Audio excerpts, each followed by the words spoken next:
All right, folks, I think we're going to begin. So if my fellow panelists would like to join me on camera, that would be wonderful. Hello, hello. So excited to see everybody. And I'm really looking forward to this webinar.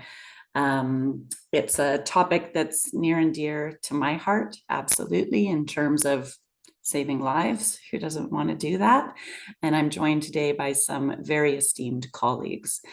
Just before we begin, couple housekeeping notes. So we'll be running the webinar until 10 o'clock. So for those of you that are with us, buckle in, get a tea, get a coffee, and settle in for the duration. We will have a question and answer session at the end. You can put your questions in the Q&A section, which is on the bottom of your screen, or you can also pop them into chat if you want as well. We have folks on the back end that will be helping us manage that. And I do also want to give a trigger warning for this webinar as well. We are talking about real life threats. We will be talking about some difficult subject matter. So if it does bring up anything for anyone, please take care of yourself. If you need to leave the webinar, of course you may. And if you need to put anything in the chat, just let us know as well. So thank you again for joining from across the globe. It looks like we have folks from all over the place. We're hoping that after today's webinar, you're going to have a deeper understanding of what real life threats are, but also how you can manage them. And hopefully by the end of it, our goal is to even give you a couple things that you can implement straight away as you think about your process, as you look to expand or augment what you're already doing. Probably a good idea for those joining that might not know what we're talking about when we talk about real life threats. We're talking about in video games, things that move from online communities into the real world. So it's threats to oneself, so self-harm and suicide. It's threats to other people, extremism, public threats, things like doxxing, where people are attacked in the real world, and threats to dwellings and all the rest of it as well. So it's a pretty heavy subject matter. And thankfully, the occurrences that happen don't happen very often, but when they do, they have very substantial consequences, because it can be that people are, their lives are threatened, either from themselves or from others. So yeah, difficult topics for sure, but that's what we're here to talk about. So I've done enough talking already, but I'll just quickly introduce myself and then we'll introduce our panelists as well. So my name is Kaila Jarvis. I am our Global Trust and Safety Advisor at Keywords Studios. I've been in the video game industry in the trust and safety space for about 10 years. And most recently, came to Keywords to work with companies to help understand what their trust and safety goals are, if there's gaps in their processes, maybe consult and advise them on how they can fill those gaps. Sometimes that's done by Keywords, and sometimes that's done by a lot of the wonderful partners that we work with. Real life threat services are part of our trust and safety offering, and it's an area that I've been putting a lot of attention on in the last little bit, hence this webinar. So now to our panelists. Christina, would you like to kick us off? Sure. Thank you, Kaila. Hi, everyone. I'm Christina Camilleri.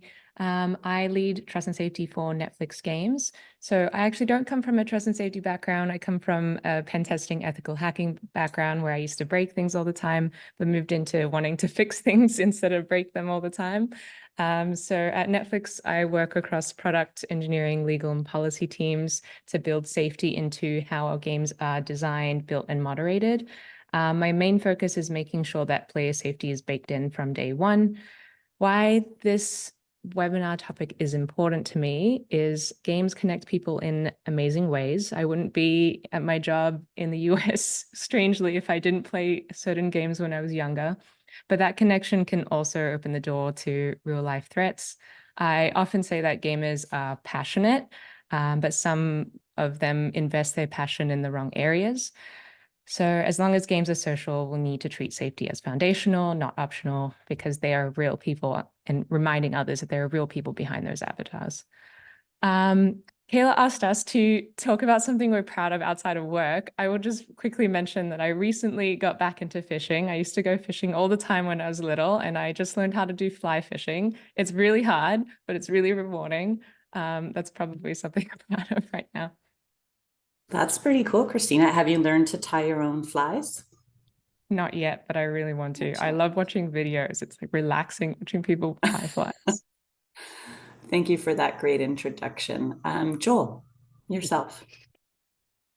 All right. Hello, everyone. I am Joel Silk, and I have spent my entire career at the nexus between intelligence work, cybersecurity work, and more recently, trust and safety. I just left Roblox recently, and there I built and led the content moderation and safety operations teams. And I think this particular topic is incredibly important, and it matters deeply to me because the harm that we're trying to prevent is real. And in my military career as an intelligence officer, we spent a lot of time talking about theoretical threats and very like high level strategic things. And you work for 6 months on a project, and you may or may not move the needle a little bit, 15 years from now. But this is very tactical. It's very real. And I think the stakes are incredibly high, especially for our most vulnerable users and players. And so that's why I think this is, Kayla, I'm super happy to hear that you are focusing on this. I think it's the industry needs a little bit more attention on this. So thank you for that. Outside of work, and something I'm proud of is I am a dad to 2 awesome kids, ages 7 and 9. I have not yet taught them how to fish. Maybe Christina, you can help me with that.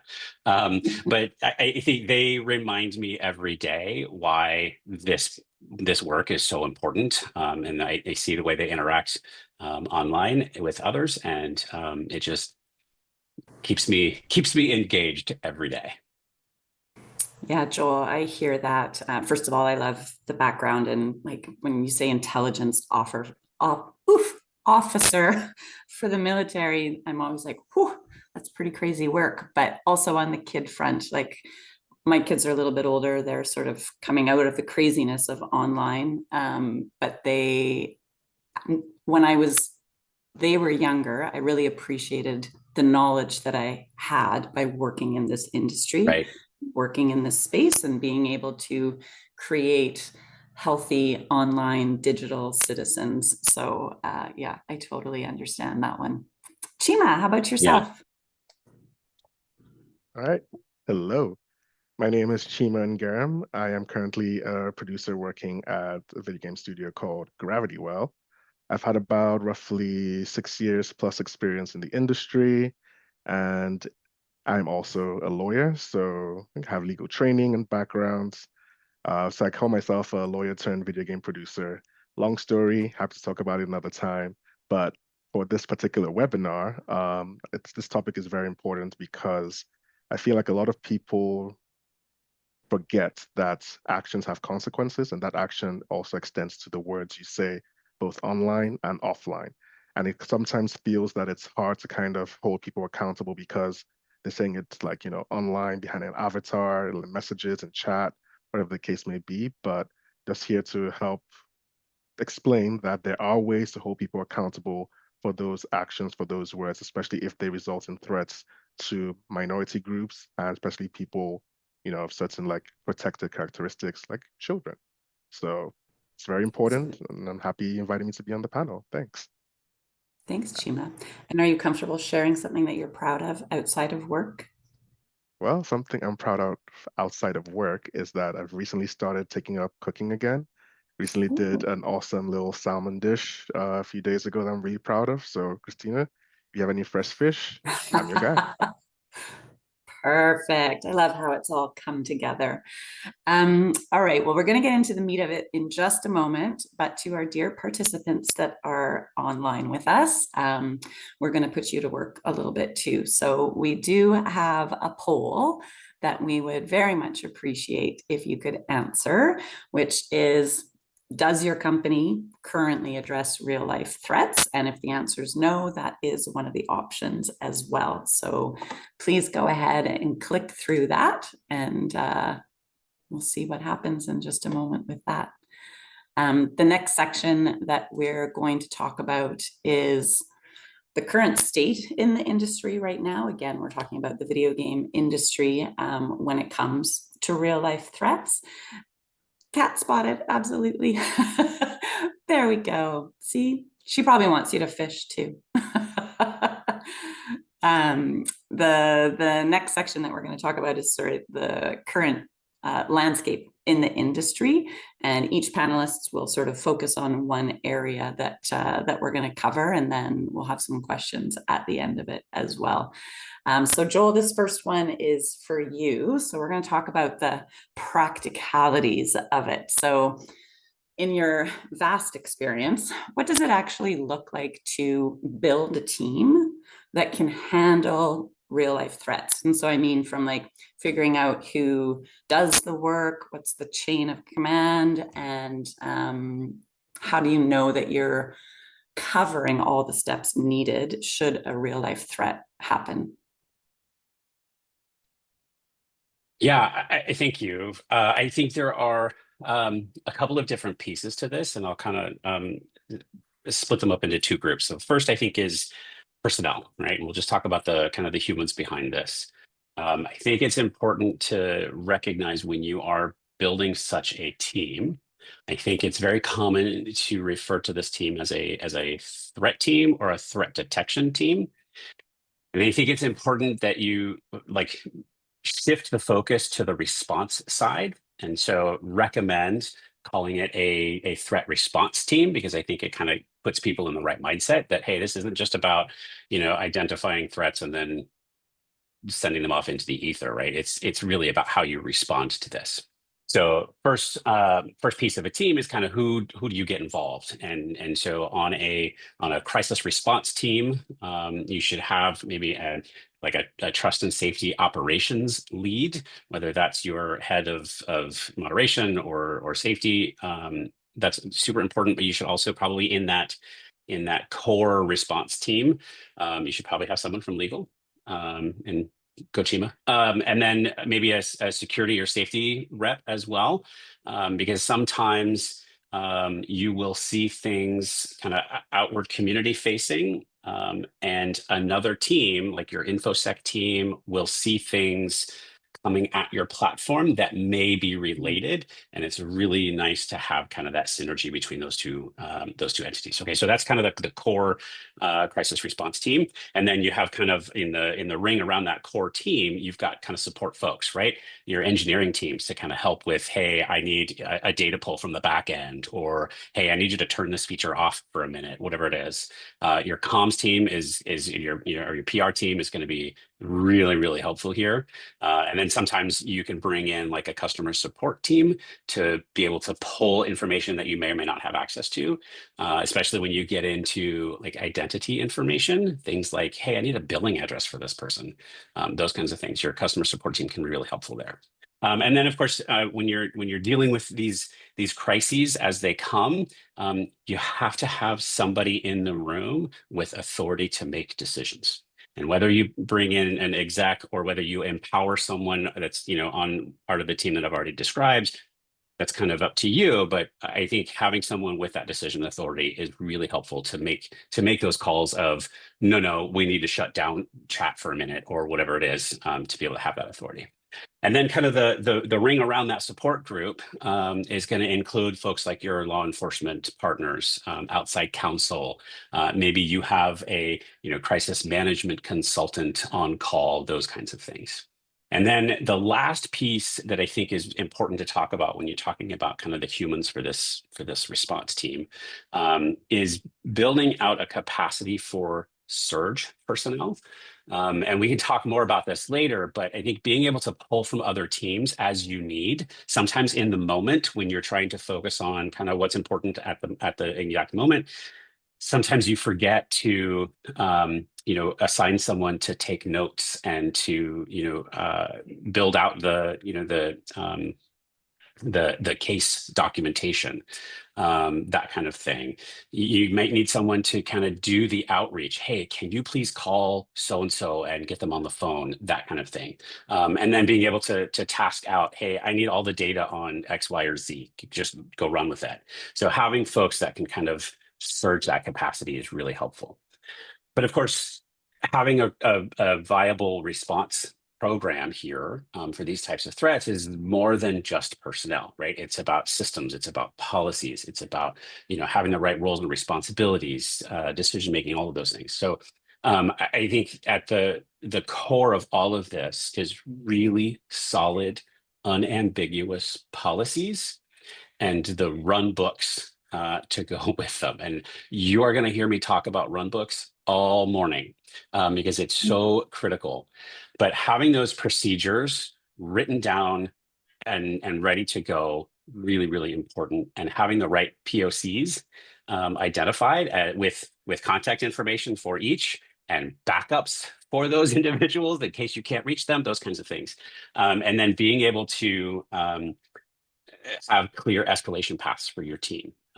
Really helpful, not just what to escalate, but when to escalate, how to escalate, to whom to escalate, those kinds of things. And then having those run books on the shelf collecting dust doesn't do anybody any good. You have to exercise with them. You have to practice with them. You have to pull them out, dust them off, and use them. On call schedules, I think there are some great services out there like PagerDuty and some others to kind of help manage who's on call when. Also, a PagerDuty, I don't work for PagerDuty, but they're a fantastic tool that we've had a lot of great experience with because you can set them up to break through all of the do not disturb features that you have on your phone, and it will wake you up. I promise you, it will wake you up at 2 a.m. No fail. So I think you have real experience with that. I have very real up. experience with this. Yes, my family hates the sound of PagerDuty. And then the last piece that I'll talk about here is relationships, right? During a crisis is not the time to be making introductions. You have to build those relationships out ahead of time.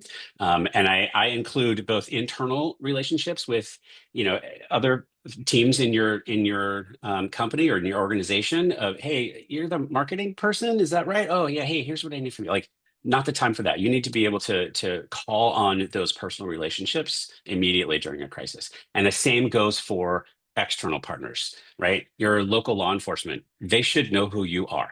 You should know who they are. It's not the time to like, hey, what is it your platform does? It's a game. How does that work?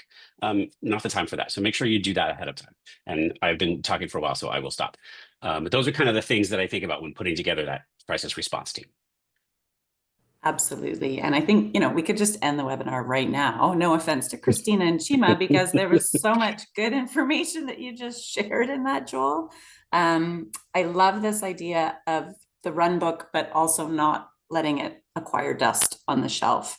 In schools, we practice fire drills and earthquake drills and all of those things so that when it does happen, you at least have a sense of what you're supposed to do. Right. And not only dust them off and practice them, but if something does happen and you need to go through that run book, keeping track what worked and what didn't work that first time around or the second time around, and continuously build on that process and reevaluate that process as you go through. Absolutely.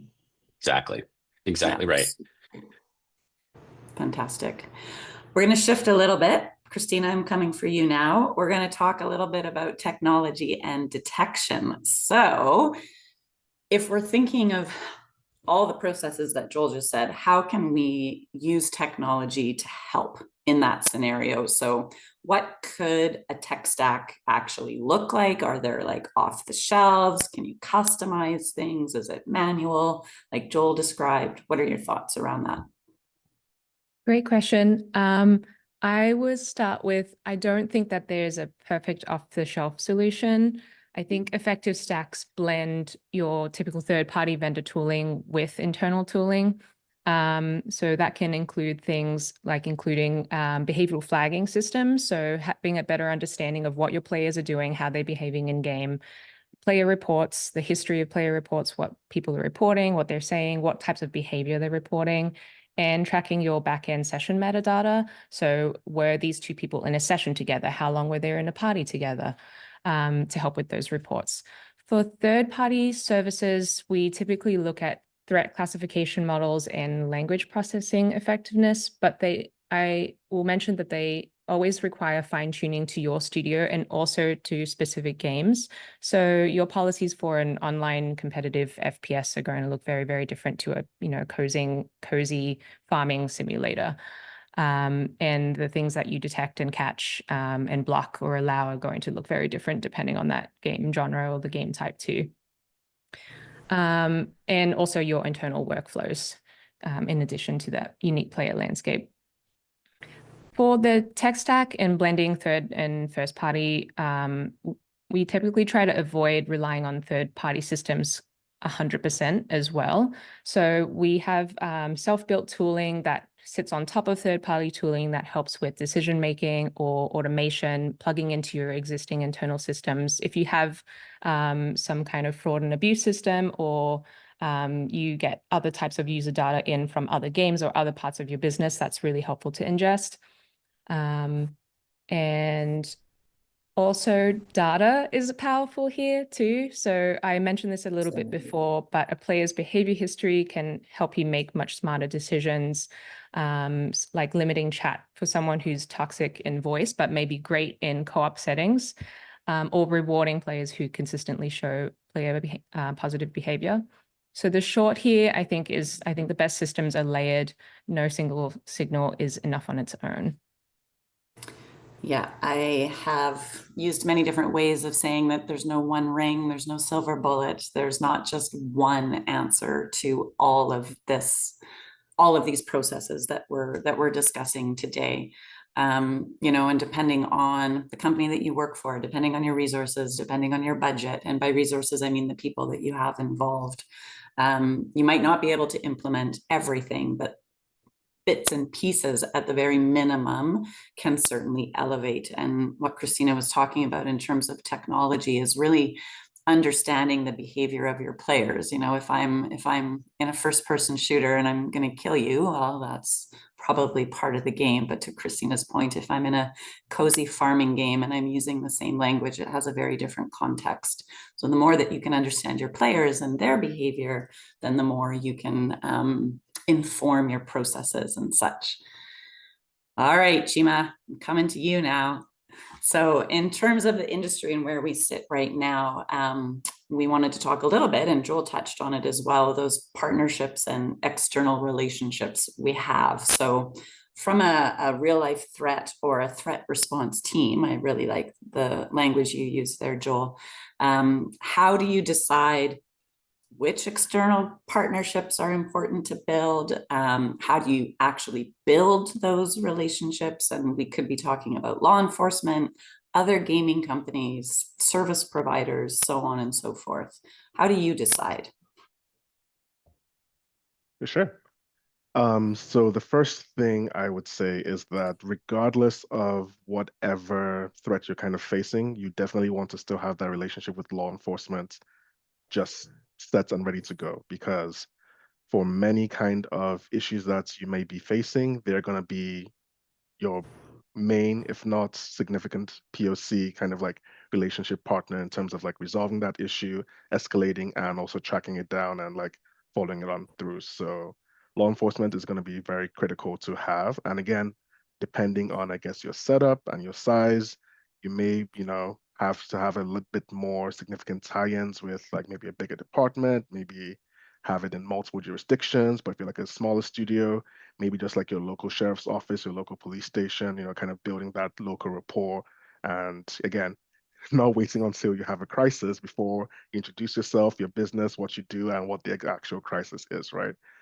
In terms of helping build and establish and grow that relationship, I would say that letting them know about your threat response team, awesome name, love that, sticking with it.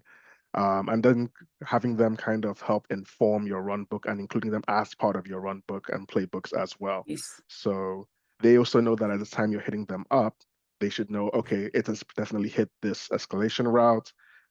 These are the information that we need to know that we kind of have on deck from whatever software systems you're using, like Christina mentioned, like how frequent was it? Do we have any data that can be used to track them? Can we like locate their IP or their ISP?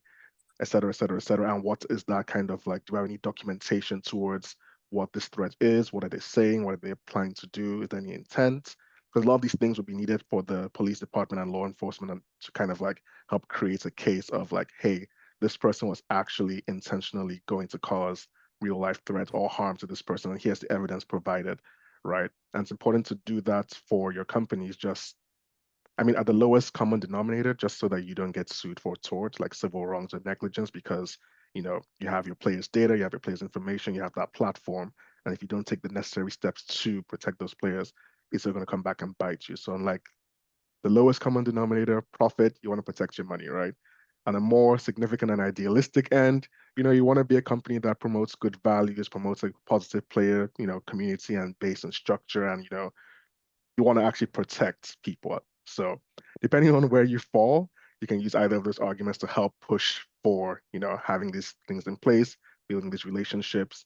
And again, in terms of external partners, there are lots of different like nonprofit groups, organizations, special interest groups. They vary from country to country, place to place, region to region. So a simple Google search, a simple kind of like you know, email to some of these groups, just kind of find out what they're doing, see if they kind of align with what your kind of visions are, kind of your like structure is. Some may not. Some are very specific and targeted towards maybe certain marginalized groups. Some are more broad and like, hey, if you ever be ever a victim of like online harassment or doxing, hey, these are some support groups you can kind of like partner you up with.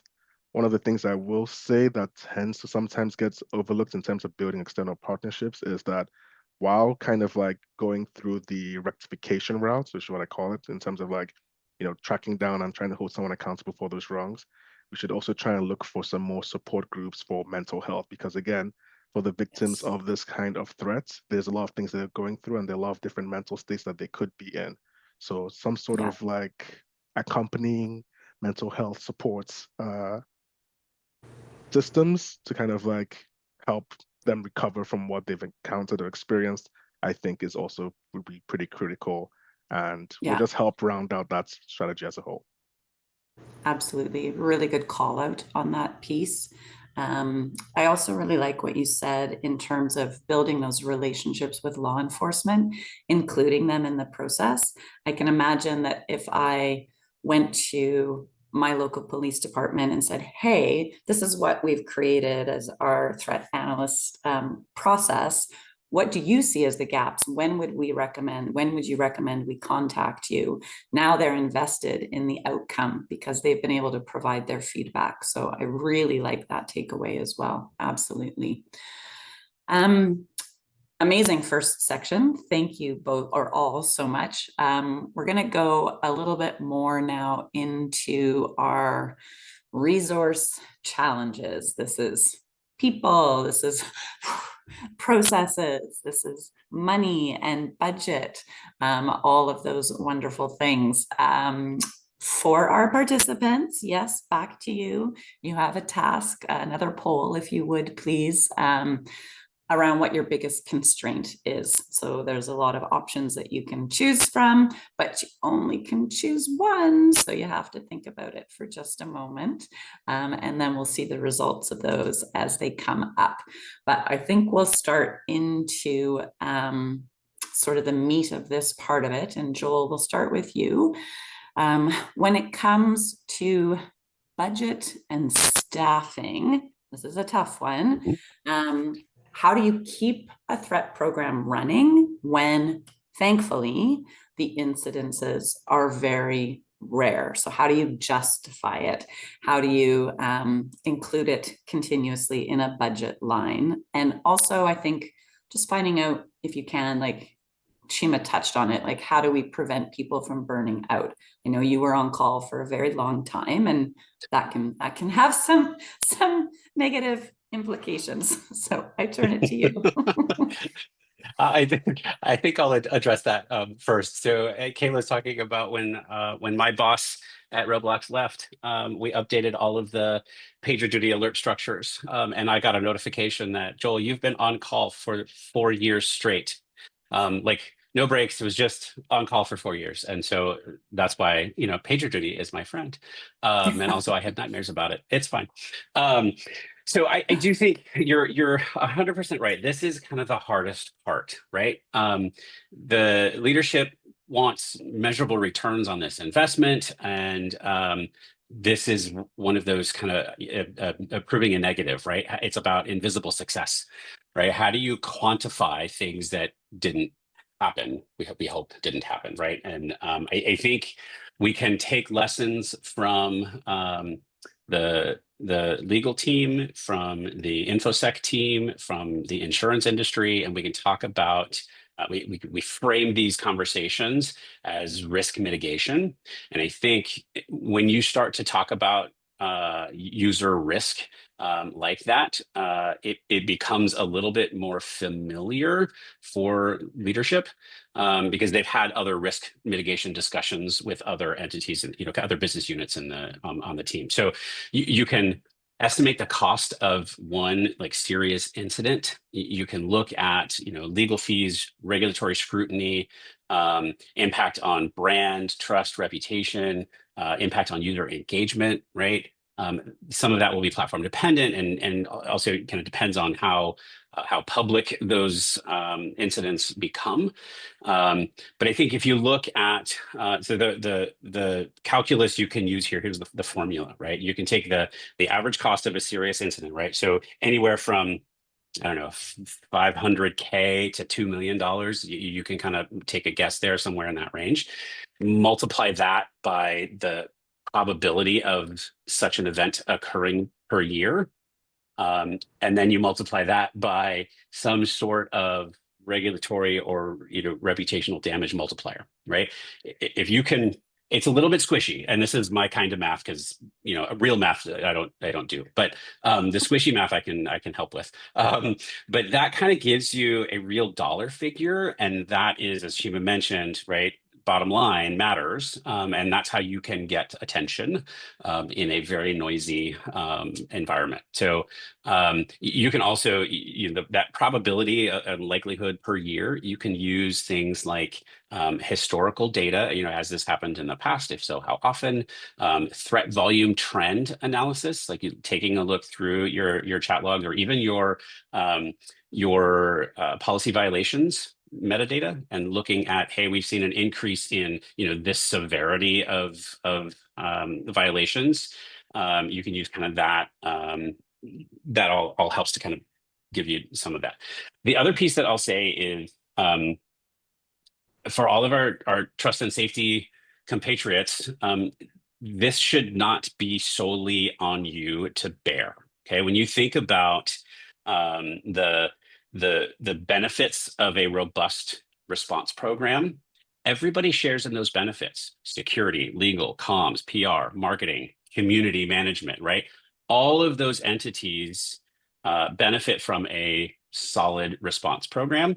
So they should probably be helping you pay for it and fund that. So don't be shy in going to your infosec team or going to your physical security team and saying, hey, look, we should share this. And then I think there's also an opportunity for, I don't see this very often, but I think it's an interesting concept of sharing externally, right? Getting maybe fractional support or fractional consulting with another entity or another company, pooled resources for training for your response teams, that kind of thing. I think it's great. You can share outside counsel sometimes. Like there are ways that you can kind of pool together. And if you are not connected with the trust and safety community, I highly recommend that you do that because there are resources available. The other thing you can do is you can kind of, and I recognize we have a variety of platforms and studios on the call. Smaller studios, you could come up with we'll call it a minimum viable threat program, right? And measure, hey, what's the smallest investment we could make that would lead to some sort of meaningful capability, and start there. I think that's helpful. You don't have to build a solid, robust, $1 million program. Start somewhere, and what is it that is going to add value, and then, like I said, use your friends. We all have experience in this. We all have very similar challenges. Somebody may be doing it really well, and you can benchmark from that. And then I think the last piece that I'll add is when it comes to, hey, how do you staff this? You can use, if you're at a highly scaled large organization, you can use kind of a security operations center model where everybody sits in the same space, and you have all of those entities that I said it should be helping share this cost, and rotate folks in from each business unit to sit in that space for a month, whatever it is, to kind of staff that team. And then you can also kind of use a hybrid model. You can, hey, this is your 20% project. You're going to go do crisis response, that kind of thing. Yeah. I think this idea of shared expense, shared resources internally and externally really hits the nail on the head when it comes to how can we create, because I can imagine our participants, I know in this conversation so far, my mind is like, whoa, I hadn't thought of that, or this and that. So if you're new to the field, it can seem incredibly overwhelming, which is why we say, like, just if there's just anything from this webinar that you can implement to begin, but lean on others, lean on your network, lean on organizations. Love the idea of shared expense, but also shared responsibility as well. Right. I'm just looking at the time. So we have 5 more questions to get through. So I think so that we have time, it's fine. So that we have time for questions at the end. Let's make our answers a little more succinct. Don't worry, Joel, you gave fantastic information. So I'm not targeting you. I'm just looking forward. So for the next one around this topic, Christina, technology resource gaps. So talking tech again. What in your sort of state of mind do you think in terms of threat detection technology? What's the state of it? Is it doing a good job? Is it not? Is there room to grow? Where should it grow? I'll try to be quick. I think detection tooling has improved, but I think it's still very reactive and not predictive. So tools are really great at surfacing overt language, very specific language, like threats that use clear violence terms, but struggle with context, intent, and nuance, especially on voice chat, where you get a lot more of that subtle voice change, tonal shifts, things like that. Real life threat detection especially often requires interpreting context and escalation over a period of time, like Joel was mentioning before, and sometimes can be very subtle. I also find that many systems aren't built for games, so they don't account for voice chat, player movement, or in-game actions. So systems are very ephemeral. You have rapidly shifting player groups. So on our end, we often have to build glue code, like glue things together and stitch things together just to get all the signals that we need, like chat, reports, session data, things like that, into a single view. And that's where the gaps really show up. In an ideal world, we have systems that can intelligently surface emerging patterns, understand risk based on behavioral shifts, and ingest signals both from structured data like reports and unstructured data like voice or free text. But we're not quite there yet, especially when you factor in scalability, accuracy, and language coverage on top of that. So the TLDRs, the challenge isn't just detecting those threats, it's doing it in time, at scale, and with enough context for us to act responsibly. Absolutely. It's come a long way. Is it perfect? We touched on it before. There's no one tool that can do everything. So I love this idea of glue code. I think that's fantastic. And I think also you touched on it, and I'll just call it out so that it's said, but the timeliness. So technology is great at uncovering this, and then us humans need to respond to what the technology has surfaced in a very timely fashion. Super, super important. Chima, to you. So in terms of this topic, what creative approaches or resourceful solutions have you found that can help manage this threat detection, maybe on a budget? Sure thing. The simple thing I would say in response to that is knowledge is power. So keep abreast of information. Like Joel was saying, build a community, rely on your community, rely on other external organizations. And a lot of these people are giving out this information for free. So if you're on a budget, if things are a little tight, if they're not quite taking you seriously in your pitch, you can use this to kind of help gather that information, gather that resources, because again, it doesn't always necessarily have to be in the video game field specifically. You should look a bit more broader across, like, attacks happening in, banking industry, in other tech companies, in other, online or offline companies, because again, those could still end up in your sector, your neck of the woods, sometimes sooner rather than later. So in terms of having that kind of creative mindset and creative response, just gathering the knowledge, figuring out what seems to be popping up, keeping abreast of, current like updates to like cybersecurity or threats and risks happening, and kind of like using that to kind of help inform and kind of evolve your threats response strategy and alliances you can build. And yeah, hopefully, again, the funny thing is that regardless of like what size of company you are, some of the most common like faults that happen, regardless of like, again, whether you're a big company or small company, ends up from like simple things like, phishing scams, or, other little like, hey, I am your CEO and I really need something from you. Respond to me on this email, respond to me on this number.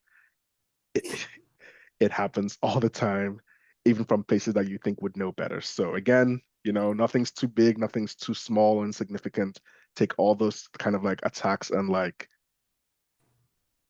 threats seriously, combine them up, and you might start seeing patterns that are like, oh, hey, we seem to be more at risk for this as opposed to this, or, it might not necessarily be a big attack. It might come like in a more sinister, nuanced kind of way. So, For sure. using that can help.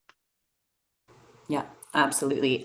Knowledge is power, and with power comes great responsibility. So absolutely agree on that. The more that you know, the more tools that you have, the more that you can uncover and investigate, then the better armed you are to be able to manage these threats. So absolutely. And I love the idea of other industries and looking at what they're doing.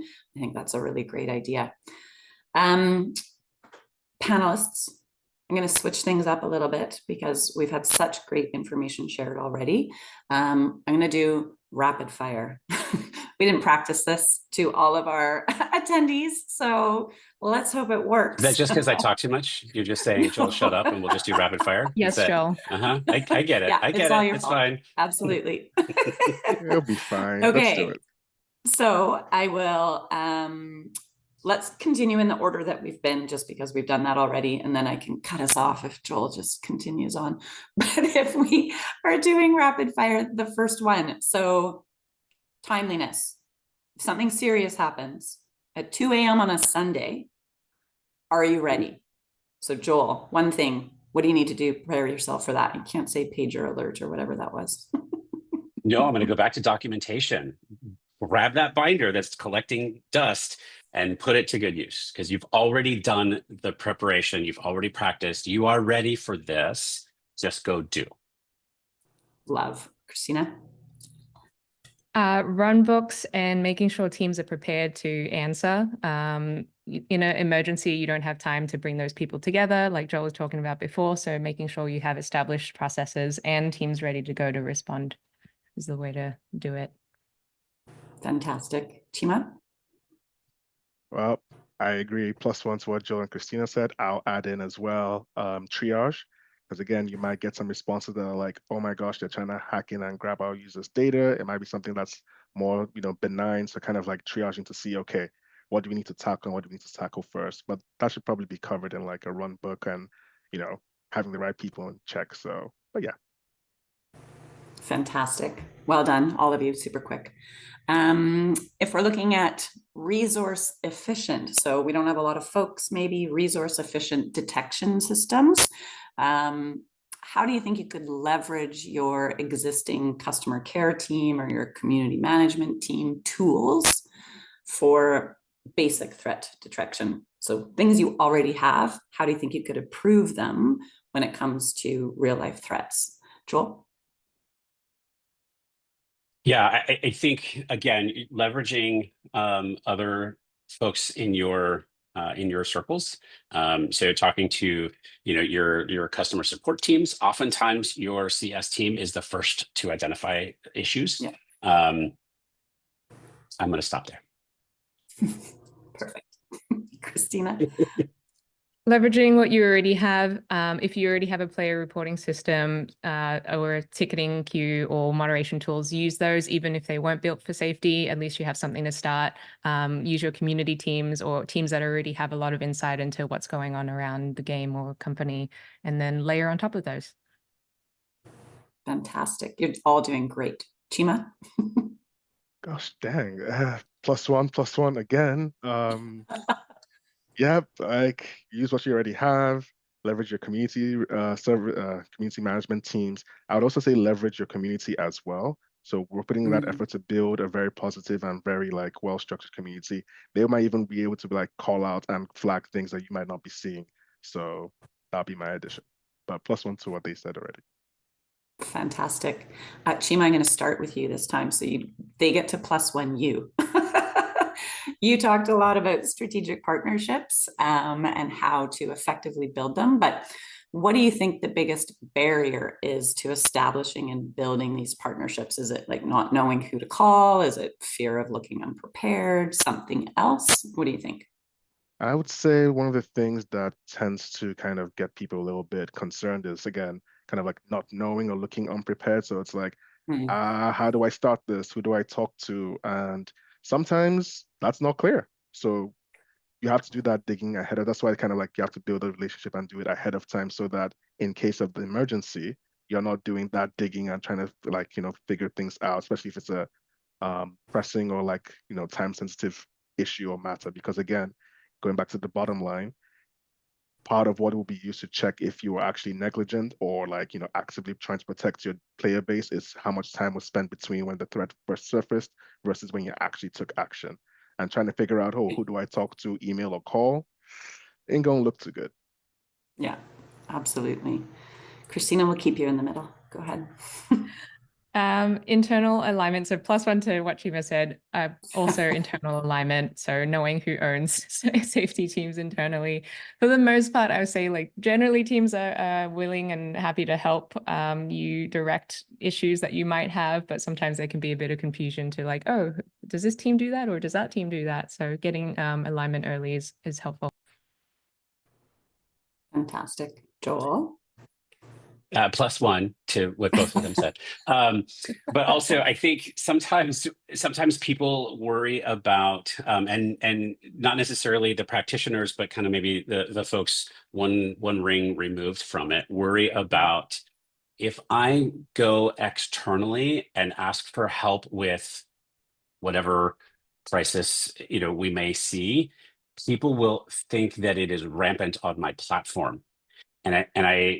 So, for example, violent extremism. Hey, how do I address these issues that we may see on the platform? Doesn't necessarily mean that, oh, it's rampant and you're not doing anything. Actually, it means the opposite. It means that you care enough about your community, and you are taking proactive steps. To Chima's point, like you are not sitting on your hands and kind of waiting for bad stuff to happen. Be proactive about it. And I think that's one of those barriers that you can just like break right through. Yeah, absolutely. Thank you all for that. Well done on the rapid fire. To our attendees, to our folks that are listening in, we are going to shift in just a moment to Q&A. So if you have questions based on what we've discussed so far or that we haven't, pop them into the Q&A or pop them into the chat. I think for me, sort of the key takeaways that I have heard from this esteemed panel is runbook, like just like do it. Even if it's just creating a simple escalation flowchart, even if it's just basic frameworks, perfection isn't necessarily required, but to everyone's point that spoke on the panel, you can't do nothing. So do something. Simple escalation at the bare minimum. Use internal and external resources to establish your emergency contact list. Who's going to be on call for 4 years? Who's going to have the opportunity to interact internally? Who's in charge of law enforcement reach out? Those sort of basic ones. And if all of this is like, oh my goodness, how do I even know what the threats are? Think about drafting a basic rubric, like low and medium risk categories, high risk categories, and then map it out. So if this happens, then what? Start with the worst of the worst that you can imagine, and it's pretty bad stuff, and then go from there. Or if it's a lower severity, a lower risk, what are ways you can address those internally? And if you have that rubrics as at least a starting point, then everything can flow from that. All right, Leah, our voice from the beyond, do we have some questions from our attendees? We do actually. We have quite a few, which does not surprise me. This is such an important topic. So hello, I am the omnipresent voice of keywords. My name's Leah. So Kaila, I think we've got quite a few questions that are under the same topic. I'm gonna kind of bundle them together. Say that I'm answering them live. So they boil down to two different things, I think, is how do you even start thinking about building a relationship with law enforcement locally and even internationally? And is there, this is really interesting too, I thought, is there a specific department within law enforcement or within the authorities that gaming companies should be looking at establishing those relationships with? That's a great question. I'm just going to sort of frame it for our panelists. I think there's two important things there, and something that I meant to touch on at the beginning is a lot of this is around jurisdiction. So we've talked a lot about your local law enforcement, but if you have a game that has global players, and the threat is happening not in your area, then how can you escalate? That's a very difficult topic. So I think we'll save that maybe for follow-up. So everyone that's attended, you'll get a follow-up email and we can provide some answers in that. For this question, let's focus locally. So I think, Chima, you started a little bit when you talked about, take your playbook to them, but do you go knock on the door? Do you phone them up? Like what is the first step? Yeah, the first step, it depends on how comfortable you are or whoever's leading the charge, but an email can suffice. An in-person appointment or visit can also work. And you're basically, again, just trying to be like, hey, this is what I'm trying to do to build up my online security, kind of like, and threat detection and response ability. Here's where I think you would come in. Here's the program we have. Does this make sense? Is there anything I'm missing? Because again, they're in the weeds of it, so to speak, kind of dealing with responses from lots of other places as well. So they may be able to also help point you in like, oh, hey, have you thought about this? Oh, hey, we'd also tend to come in this. Oh, hey, you're missing a section about documentation. We need it to be at this level. We need it to be in this format or this setup so that we can actually just take it from there and run with it. So it seems a little bit daunting, I understand, but definitely go in and start from there. Again, in terms of like which kind of like department to kind of reach out to, that I think would definitely vary from, again, region to region. Some places might be a bit more savvy, like maybe like a New York or like a California. They may be more, because again, a lot of tech companies out there, they may be more used to these sort of things. If you're in a bit more, tech remote area and not a tech heavy area, they may not be as savvy. So again, go out to them. They'll be able to help point you in the right direction. And again, you might also be able to get partnership or support from these other more tech savvy kind of like police departments. I think they do share information in some capacity. But again, reach out, they'll be able to help guide you from that point on. May also be able to help in escalation routes with like maybe if it's an FBI issue, because sometimes they cover the whole, of the country, federal jurisdiction. cetera, et cetera, et cetera. So don't be afraid. Start an email, go down, knock, have a coffee, have a chat. It'll be fine. I would say absolutely. And oftentimes the front desk, let's call it. So that first person, you walk in the door or what have you, just ask them, here's what I'm trying to solve. Whom should I speak to? That seems like such a simple thing, but it can be a really great first step. Joel or Christina, anything to add on to that? I'll just jump in. So +1 to everything Chima said.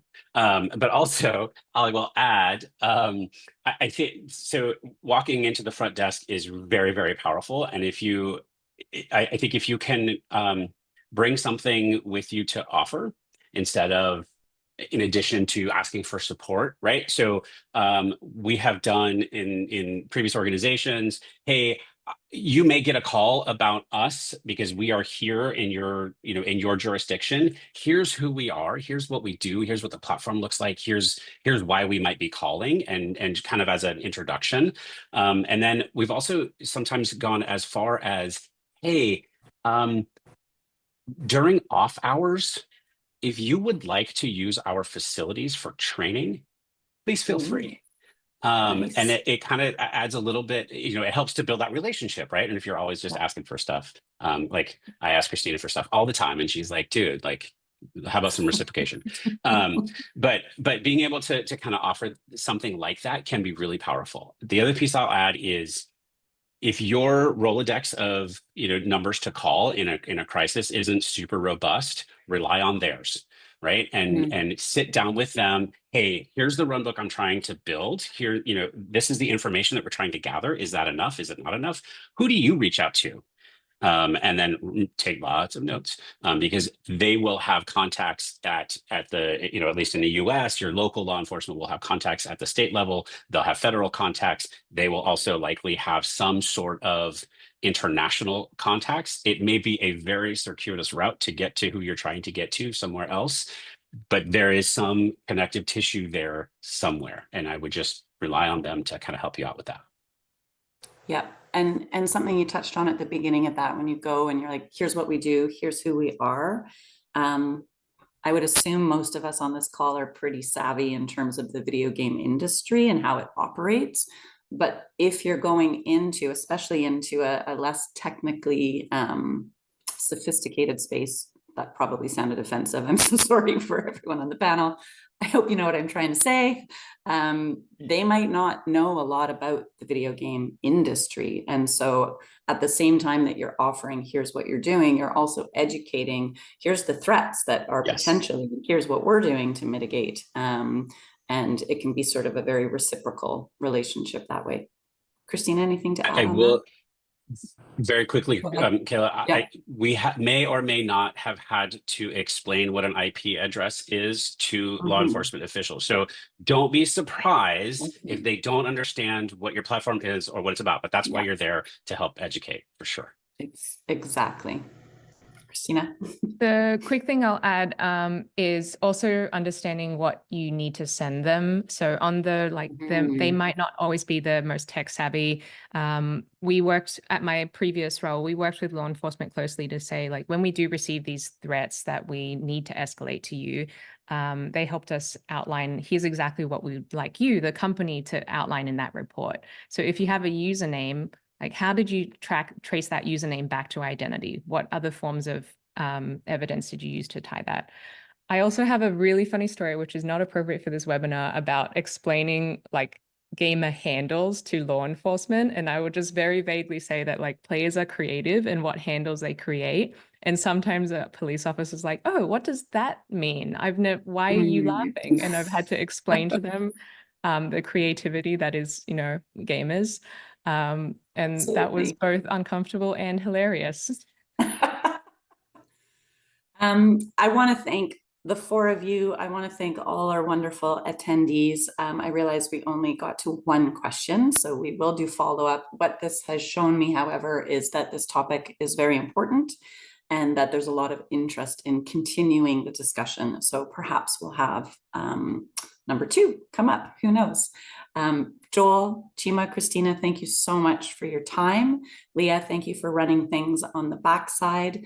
And to all our attendees, thank you so much for joining us, and we will find a way to get to your questions. Thank you, everyone. Enjoy your day.